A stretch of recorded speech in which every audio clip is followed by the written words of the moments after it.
This is a video for hooking up your DIY Guy 999 soundboard to a computer to download his source code and modify it and upload it to your soundboard. This is the soundboard in the free STL case that is available on his webpage. This is the actual board with the ESP32 on top without any case around it, and this is the ESP32 all by itself. You can use it in any of these forms while we're doing this. What I'm going to show you is setting up your computer to do the programming on the card, and so all you actually need is the ESP32. In fact, we're actually going to do it on this one, not attached to anything, but you can do it on any of these cards. You can even do it while it's in your vehicle and connected to everything. That's perfectly fine. The only other thing you are going to need is a USB cable, one that matches your ESP32. So this, I'm not sure if you can see it, this is a USB micro connector. There are ESP32s that are USB-C, so whichever yours is, that's what you will be connecting. If you've had a phone for the past 5 years, you probably have several of these cables around. And note that if you have a USB cable that's maybe only 6 inches or less than a foot long, it might be a charging-only cable. You definitely want a data cable. So if we go through this whole thing and you do the same steps and your computer never recognizes that you plugged in an ESP32, you might have a charging cable. Just try a different cable. So, going onto the computer, we are going to first see if the computer already recognizes the ESP32, because it has to be able to recognize the ESP32 or else we can't program it. So the way we're going to do that is you go down to the Windows menu and right click and go Device Manager. And pull it open here a bit and find ports on the left here. Now, this laptop, I completely installed Windows 10 from scratch. It's completely brand new. So if you have never done this before, these should be the steps that you would have to take to do it. If you have Windows 11, can't really help you. You'll have to try to figure out what the steps are that apply to Windows 11 instead of Windows 10. So what we're going to do is we're going to plug in the ESP32. And we're going to plug it into the computer. And we are going to see, does any new port appear here under ports? Now, ECP printer port, that was already there. So no new port has showed up. So that means the computer does not yet recognize the ESP32. So we're going to unplug the ESP32. And here's how we're going to get the computer to recognize it. Go to your favorite browser,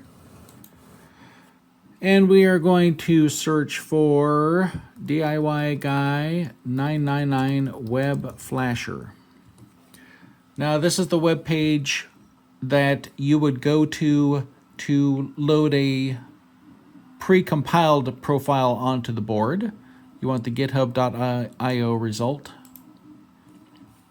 and this is what it will look like. So if you want to install, and I have a different video for this in my playlist you can go look at, but if you want to install any of these configurations onto your soundboard and make it do different things than it did before, this is the place you would go for that.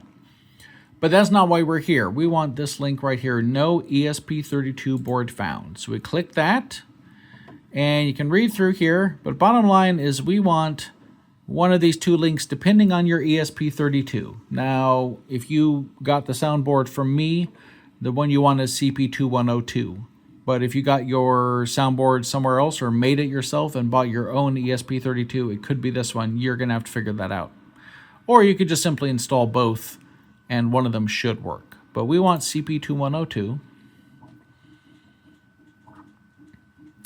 We go here to Downloads.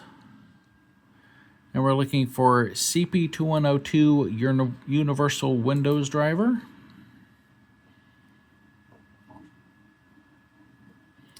Okay, and that's downloaded. We're going to click here to go to the folder. And this is downloads where it ended up. We're going to right click on it. We're going to go extract all. Extract. Okay, and that will open this up.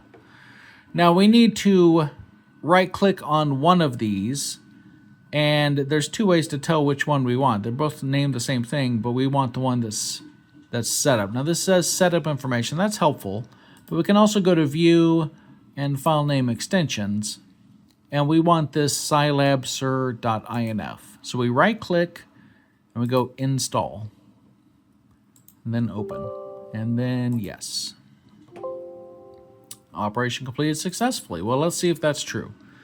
So we go back here to Device Manager. Remember, we're looking under ports. We're again going to plug in our ESP32. And now you can see Silicon Labs CP210X USB to UART. That's it. So excellent. That means the computer now knows it's there and we can actually plan to use it. Okay, so we're done with Device Manager. We're going to go back to our browser, and this time we are going to search. See, all this comes up because this is a brand new install of Windows. We're going to search for VS Code. And see code.visualstudio.com. That's what we want. We can click the download link right there. We want Windows 10. Just click that. And it's going.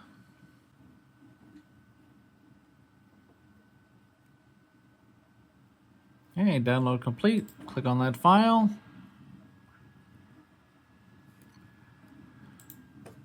Accept. Next. Next. Next. Next. Install.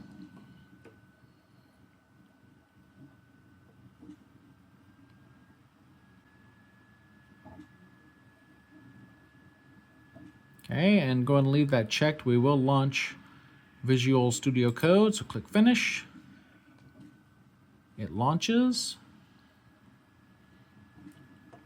Okay. You can dismiss all this. Doesn't really matter. You're going to go over here to Extensions. Click that.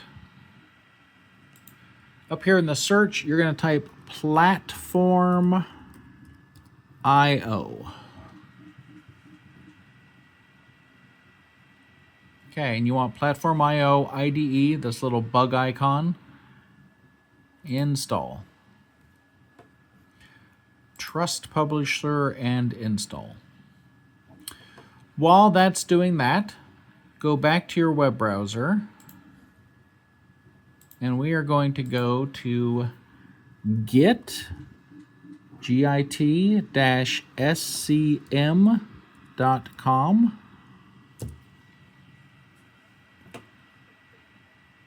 And we are looking for the download for Windows.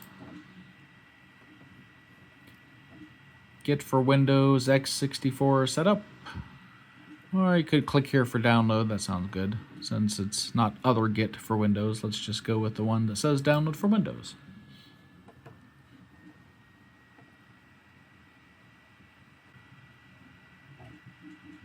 Okay, once that's done, click on it. Yes.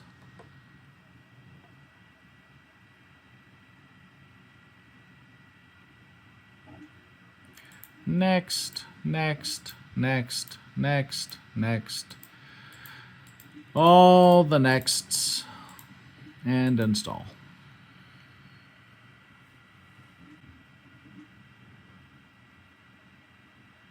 Okay, we don't need to view the release notes, and we're not going to launch it, so just click Finish. Okay. Let's go back and see how VS Code is doing.